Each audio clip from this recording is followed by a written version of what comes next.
ඔන්න ඉතින් එක් හවස් වරුවක ගමරාල පැලට යන්න සූදානම් වුණා. පරිස්සමෙන් ඉන්න ඕනේ. බලාගෙනයි. බය වෙන්න එපා. මාත් එක්ක අපේ කිරිබණ්ඩා ඉන්නවනේ. අද රැටත් අලි එයිද? එන්නත් පුළුවන්. ඒත් අපි ලෑස්ති වෙලා ඉන්න ඕනේ. ගින්දර තියෙන්න ඕනේ. එතකොට අලි ළඟට එන්නේ නැහැ. මමත් හිතන්නේ එහෙම. ගම්රාලේ. ඔයාට මතකද අර පහුගිය දවසේ ආපු අලියා? ඔව්. ඒක හරිම දරුණුයි. පැලෙන් පිටත ගිනිමැලය අසල ගමරාල තනිවම මුර කරමින් සිටි. මධ්‍යම රාත්‍රිය වෙද්දී ගම්රාලට නිින්ද යනවා. අන්න අලි එනවා. ශබ්දෙ. මොකද්ද? අලිද? ඒක අලියෙක් නෙමෙයි. ඒත් මොකක් හරි ලොකු එකක්. දෙවියනේ. ඒ මොකද්ද? අපි දුවමු නා. ඔවුන් දෙන්න වේගයෙන් දුවගෙන ගිහින් විශාල ගසකට ගොඩ වෙනවා. අල්ලගන්න බැරි වෙයි නේද? මම හිතනවා.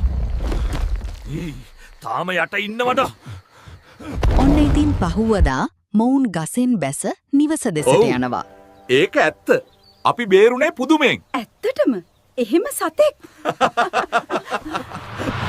ඉතින් මේ වගේ වීඩියෝ තවත් බලන්න මේ වීඩියෝකට රියැක්ට් කරලා තව කෙනෙක්ට බලන්න ෂෙයාර් කරලා අපේ චූටි කතා පිටුවත් ෆලෝ කරගෙන යන්න. එහෙනම් තවත් වීඩියෝ එකකින් හමු වෙමු.